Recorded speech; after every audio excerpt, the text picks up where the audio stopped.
वेदों का सर्वस्व। जिस तरह कहा गया है, मैं तुम्हें एक प्राचीन व्रत बतलाता हूँ, एकाग्र मन से सुनो। जिस व्रत के प्रभाव से तुमने मेरा आधा आसन प्राप्त किया है, वह मैं तुमको बतलाऊंगा, क्योंकि तुम मेरी प्रेयसी हो। भाद्र मास में हस्त नक्षत्र से युक्त शुक्ल पक्ष की तृतीया को उनका अनुष्ठान मात्र करने से स्त्री सभी पापों से मुक्त हो जाती है। हे देवी, तुमने आज से बहुत दिन पहले हिमालय पर्वत पर इस व्रत को किया था, यह वृत्तांत मैं तुम्हें कहूँगा। पार्वती जी ने पूछा, हे नाथ, मैंने क्यों यह व्रत किया था, यह सब आप मुझे मुख से सुनना चाहती हूँ। उत्तर की ओर एक बड़ा रमणीक और पर्वत तो मेरे श्रेष्ठ हिमवान नामक पर्वत है, जिसके आसपास तरह तरह की भूमियाँ हैं, तरह तरह के वृक्ष उस पर लगे हुए हैं, नाना प्रकार के पक्षी और अनेक प्रकार के पशु उस पर निवास करते हैं। वहाँ पहुँच करके गंधर्वों के साथ बहुत से देवता चारण पक्षी गण सर्वदा प्रसन्न मन से विचरण करते हैं। वहाँ पहुँच करके गंधर्व गाते हैं, अप्सराएं नाचती हैं और पर्वतराज के इतने शिखर रहते हैं कि जिसमें स्फटिक रत्न और वैदूर्य मणि आदि की खाने बनी हुई हैं।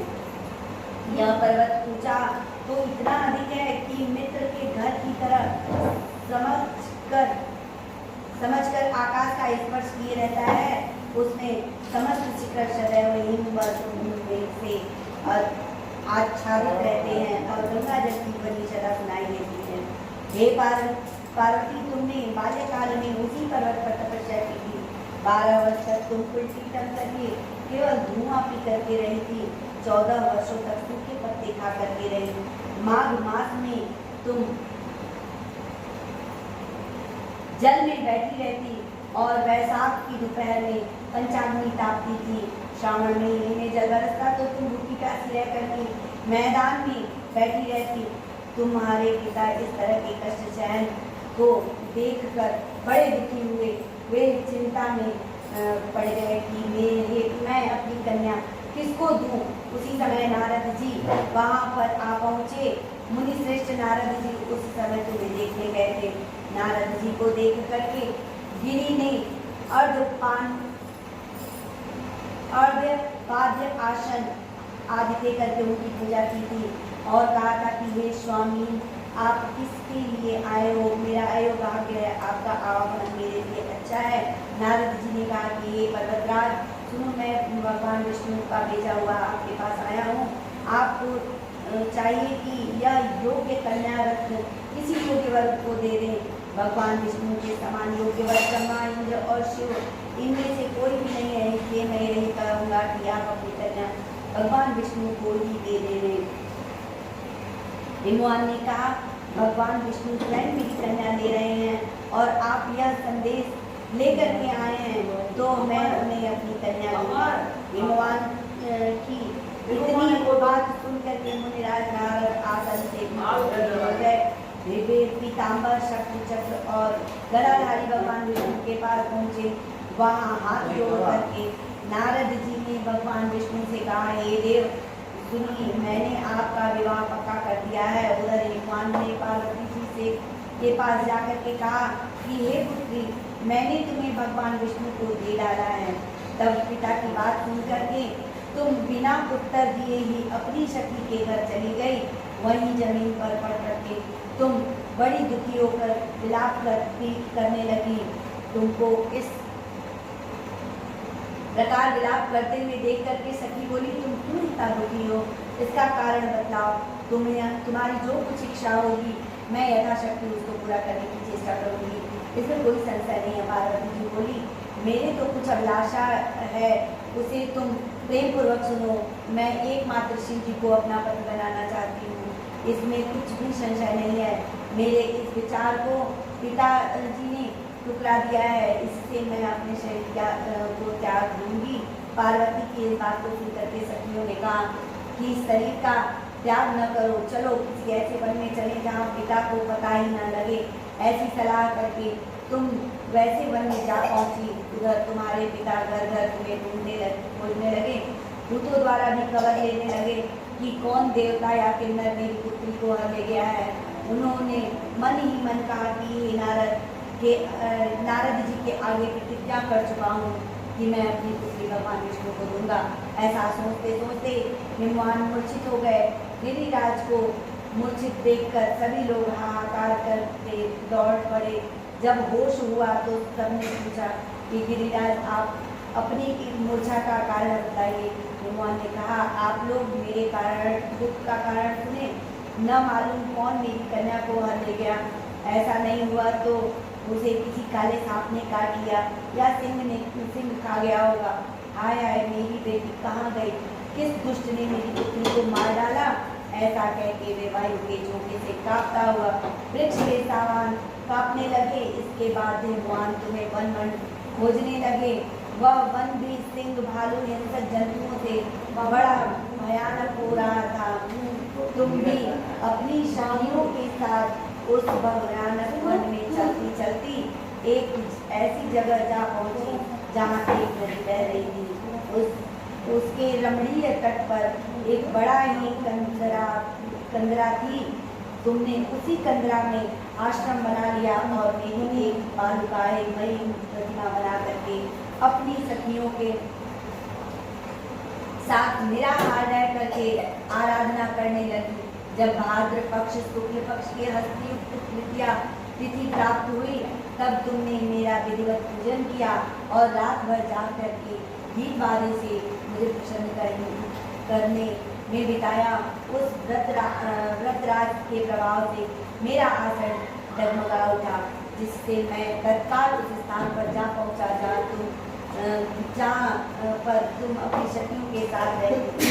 वहाँ पहुँच करके मैंने तुमसे कहा कि तुम पर प्रसन्न हो, बोलो तुम्हें क्या चाहिए। तुमने कहा मेरे देवता यदि आप मुझसे प्रसन्न हैं तो मेरे पति बने। मेरे तथा वस्तु कह करके कैलाश पर्वत पर वापस आने पर तुमने वह प्रतिमा नदी में प्रवाहित कर दी और शक्तियों के साथ उस महाव्रत का पारण किया। हिमवान भी तब तक उस वन में तुम्हें खोजते हुए आ पहुँचे। चारों दिशाओं में तुम्हें खोज करते करते वे व्याकुल हो चुके थे, इसलिए तुम्हारे आश्रम के समीप पहुँचते ही गिर पड़े। थोड़ी देर बाद उन्होंने नदी के तट पर दो कन्याओं को सोते हुए देखा। देखते ही उन्होंने तुम्हें छाती से लगा लिया और बिलख कर रोने लगे। फिर पूछा पुत्री तुम सिंह व्याधि और जंतुओं से भरे इस वन में क्यों आ पहुंची हो। पार्वती जी ने उत्तर दिया कि पिताजी मैंने पहले ही आपको शिव जी को सौंप दिया है। मैंने पहले ही अपने आप को शिव जी को सौंप दिया है। आपने मेरी बात टाल दी, इससे मैं यहाँ चली आई हूँ। हिमवान ने सांत्वना दी कि हे पुत्री मैं तुम्हारी इच्छा के विरुद्ध कुछ न करूँगा। वे तुम्हें अपने साथ लेकर आए और मेरे साथ तुम्हारा विवाह करा दिया। इसी से तुमने मेरा अर्धासन प्राप्त किया है। तब से आज तक किसी के सामने मुझे यह व्रत प्रकट करने का अवसर प्राप्त नहीं हुआ है। हे देवी मैं ये बताता हूँ कि इस व्रत का हरितालिका नाम क्यों पड़ा था। तुमको सखियाँ हाथ ले गई थी, इसी से हरितालिका नाम पड़ा था। पार्वती जी ने कहा हे प्रभु आपने नाम तो बताए, अब इसकी विधि भी बताएं। इसका क्या पुण्य है और क्या फल है, यह व्रत कौन करे। श्री शिव जी पार्वती जी से कहते हैं कि हे देवी मैंने समस्त स्त्री जाति की भलाई के लिए यह उत्तम व्रत बताया है। जो स्त्री अपने सौभाग्य की रक्षा करना चाहती हो वह यत्न पूर्वक इस व्रत को करे। केले के खंभे आदि से सुशोभित एक सुंदर मंडप बनावे, उसमें रंग बिरंग के रेशमी कपड़ों से चांदनी लगा करके चंदन आदि से सुगंधित द्रव्यों से वह मंडप लिपवा करके शंख भेरी मृदुंग आदि बजाते हुए बहुत से लोग एकत्रित होकर के तरह तरह के मंगलाचार करते हुए उस मंडप में पार्वती और शिव जी की प्रतिमा को स्थापित करें। उस रोज दिन भर उपवास कर बहुत से सुगंधित फूल सुगंधित और मनोहर धूप नाना प्रकार के नैवेद्य आदि एकत्र कर मेरी पूजन करें और रात भर जागरण करें। ऊपर जो जो वस्तुएं गिनाई गई हैं उसके अतिरिक्त नारियल सुपारी जंबीरा नींबू लौंग अनार नारंगी आदि जो जो फल प्राप्त हो सके उन्हें इकट्ठा करने। उस ऋतु में जो फल और फूल मिल सके विशेष रूप से रखें। इसके बाद धूप दीप आदि से पूजन करके प्रार्थना करें। हे शिव, शिव रूपिणी, हे मंगले, सब अर्थों को देने वाली हे देवी, हे शिव रूपी, आपको नमस्कार है। हे शिव रूपी, आपको सदा के लिए नमस्कार है। हे ब्रह्म रूपिणी, आपको नमस्कार है। हे जगदात्री, आपको नमस्कार है। हे शिववाहिनी, संसार के बहुत से भयभीत हुए दीनों की रक्षा करें। इस कामना की पूर्ति के लिए मैंने आपकी पूजा की है। हे पार्वती, मुझे राज्य और सौभाग्य दे, मुझ पर प्रसन्न होवे। इन्हीं मंत्रों से पार्वती और शिव जी की पूजन करें। तदंतर विधि पूर्वक कथा सुने और ब्राह्मणों को वस्त्र गौ सुवर्ण आदि देवें। इस तरह एक चित्र होकर स्त्री पुरुष दोनों एक साथ पूजन करें। फिर वस्त्र आदि जो कुछ भी हो उसका संकल्प करें। ये देवी, जो स्त्री इस प्रकार पूजन करती है वह सभी पापों से छूट जाती है और उसे 7 जन्म तक सुख और सौभाग्य प्राप्त होता है। जो स्त्री तृतीया तिथि का व्रत न करके अन्न भक्षण करती है वह 7 जन्म तक व्रत रहती है और उसको बार बार भूखा होना पड़ता है। वह सदा दरिद्र, पुत्र शोक से शोकाकुल, स्वभाव से झगड़ालू, सदा दुख भोगने वाली होती है और उपवास न करने पर स्त्री अंत में घोर नरक में जाती है। मांसाहार करने से बाघिन, दही खाने से बिल्ली, मिठाई खाने से चींटी और कुछ खाने से मक्खी, बीज को अन्न खाने से सुखी, फल खाने से बंदरिया, पानी पीने से चोर, दूध पीने से सापे, उस रोज सोने से अजगरीन और पति को धोखा देने से होती है। इसलिए सभी स्त्री व्रत अवश्य करें। दूसरे दिन सुवर्ण, चांदी, तांबा अथवा बांस के पात्र में अन्न भर करके ब्राह्मणों को दान दे और पारण करें। जो स्त्री इस प्रकार व्रत करती है वह मेरे समान पति प्राप्त करती है और जब वह मरने लगती है तो तुम्हारे समान उसका रूप हो जाता है। उसी सब प्रकार के सांसारिक भोग और सायुक्त मुक्ति मिल जाती है। इस हरितालिका की व्रत कथा मात्र सुन लेने से प्राणी को 1000 अश्वमेध और सैकड़ों वाजपेयी यज्ञ का फल प्राप्त होता है। हे देवी, मैंने यह सब व्रतों से उत्तम व्रत बताया है जिसके कारण मैं प्राणी सभी पापों से छूट जाता है। इसमें कुछ भी संशय नहीं है। बोलो महादेव शिव शंकर माता पार्वती की जय हो गए।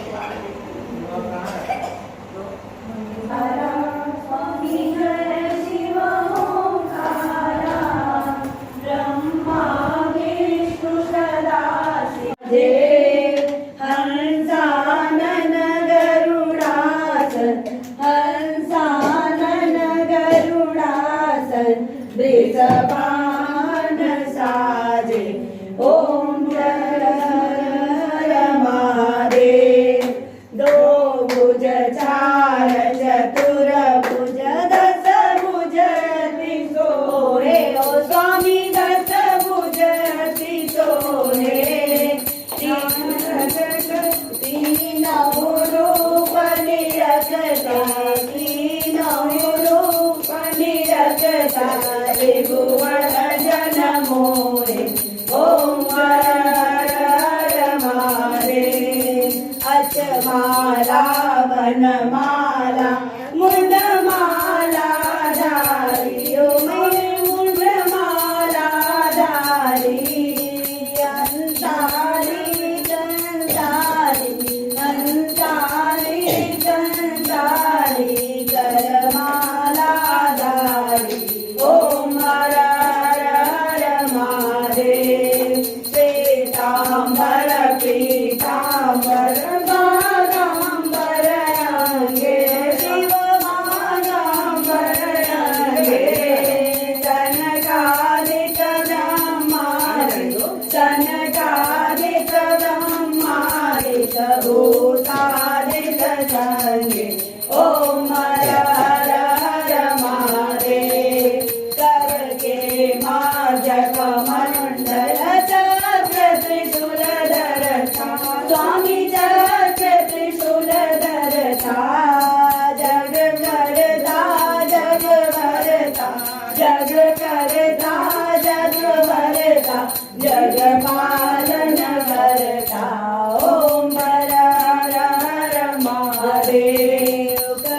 मध्य कमंडल चक्र त्रिशूल धरता स्वामी चक्र त्रिशूल धरता जग करता जग करता जग करता करता ओम हर हर हर महादेव श्री गुरुदेव की आरती जो कोई नर गावे स्वामी प्रेम साई करावे शिवानंद स्वामी कहत हरि हर स्वामी परवासी सर्वर पाई ओम हर हर महादेव ओम हर हर महादेव श्वेतांबर पीतांबर बारांबर ओम हर हर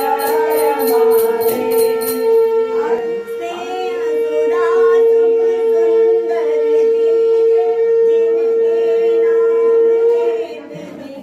जिनके नाम ऐसी व माता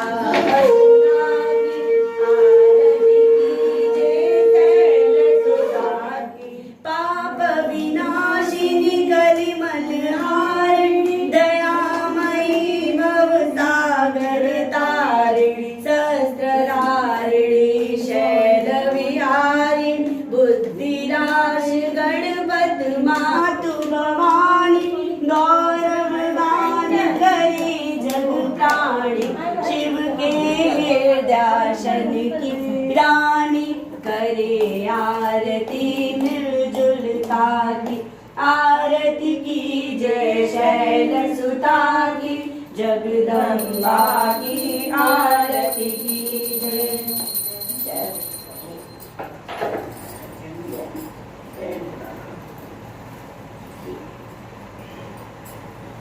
जयकारा बोलो जयकारा बोलो बोलिए दुर्गे मैया की पार्वती मैया की शिव शंकर की गणेश भगवान की कार्तिकेय महाराज की बोलिए सभी देवी देवताओं की हर हर महादेव हरि हरि जय शिव शंकर ने बोल दिया भाग दिया शिव शंकर ने बोल दिया भाग दिया पढ़ने लगी शिव शंकर करे जयकाश दिया पढ़ने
किताब बन के तो लेते जाइए और बैठ के पढ़ लीजिएगा।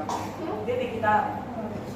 नहीं है चले भगवान है हाँ हम सोचे बेचारा वीडियो पहुंची आप होता तो ऋषि की पार्वती शिव जी का पूजा करती थी गंगा जल भर कर